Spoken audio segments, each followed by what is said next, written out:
Whoosh by Chris Barton. Every day brought a challenge for young Lonnie Johnson. The challenge of finding space for his stuff. 6 Johnson kids were squeezed into their parents' small house in Mobile, Alabama. Lonnie would have loved a workshop of his own, but there just wasn't room. There was nowhere to keep his rocket kits, bamboo shooters, rubber band guns, erector sets, go-kart engines, bolts and screws, and other spare parts his dad let him bring in from the shed, and various other things he'd hauled back from the junkyard. Lonnie loved building and creating for inventions, and they just kept on flowing. He learned how to make rockets from scratch. Kids at school gathered to watch Lonnie launch them, and he learned how to make rocket fuel. When it caught on fire in the kitchen, Lonnie's mom didn't make him stop. She just sent him to work outside. Lonnie wanted to spend his life designing things, building things, and getting them to work. He wanted to be an engineer. However, Lonnie took an exam that said he would not make a very good one. His dream had been challenged. Lonnie was discouraged, but he knew that whoever had graded his test had not met Linux. Inspired by a TV show, Lonnie had built his own robot. He made it out of scrap metal and named it Linux. Compressed air cylinders and valves allowed Linux's body to turn and its arms to move. The switches came from an old broken jukebox. Lonnie used a tape recorder to program Linux, and as a bonus, the reels looked like eyes. Lonnie wanted to enter his creation in a science fair, but he couldn't get the transmitter to work. Without it, Lonnie could not send commands to Linux. Science fairs came and went. Lonnie missed one and then another until he got an idea. Now, Lonnie may or may not have asked before he borrowed his little sister's walkie-talkie. But it fixed the transmission issue. His school's team took freshly finished Linux to a 1968 science fair at the University of Alabama, where only 5 years earlier, African-American students had not even been allowed. Having to compete in a place that still wasn't very welcoming, now that was a challenge with a capital C. Against other schools from all over the state, Lonnie's team won first place.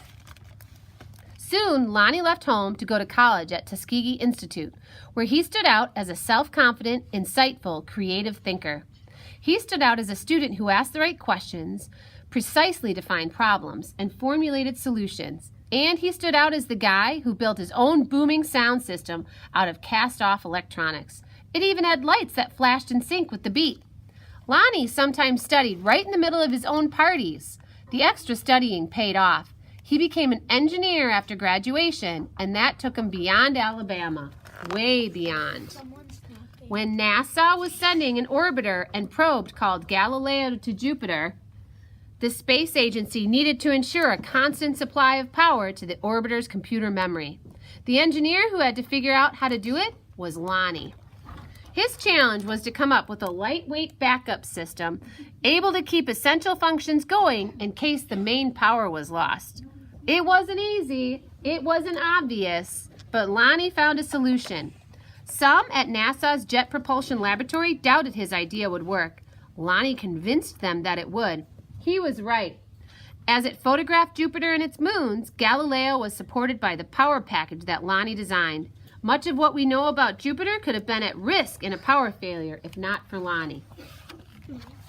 Ideas for other problems to solve just kept on flowing. They flowed whether Lonnie was working with hundreds of people at NASA or up late tinkering with his own inventions, in finally his own workshop. Lonnie knew the world's millions of refrigerators and air conditioners needed a new cooling system, one that didn't use R12, a chemical that was bad for the environment. He had an idea for using water and air pressure instead. To test his idea, he made a pump and a nozzle, connected them to the bathroom faucet, turned on the faucet, turned on the pump, and then whoosh! The stream that blasted across the bathroom was so powerful, it created a curtain-swirling breeze. It also gave Lonnie an idea for another invention. This would make a great water gun. First, he had to try to find the parts, including a pump small enough for a child to handle. Then he had to glue the parts together into a prototype, an early version with room for improvement. Finally, Lonnie tested his strange-looking squirt gun at a picnic. "Does it really work?" a man asked. Sure, Lonnie said. Want to see? Lonnie worked the pump, which squeezed air into the chamber. When he pulled the trigger, the air escaped, forcing water out with a whoosh. For a water battle to be a fair fight, there couldn't be just one of Lonnie's water guns. He needed help making more, so he went to the toy company after toy company after toy company. The word no flowed again and again, but finally one company said yes. It planned to make his water gun. Lonnie also had other projects, a water-propelled toy airplane, 2 kinds of engines, and his cooling system. He found investors to provide the money for turning his ideas into products people could buy.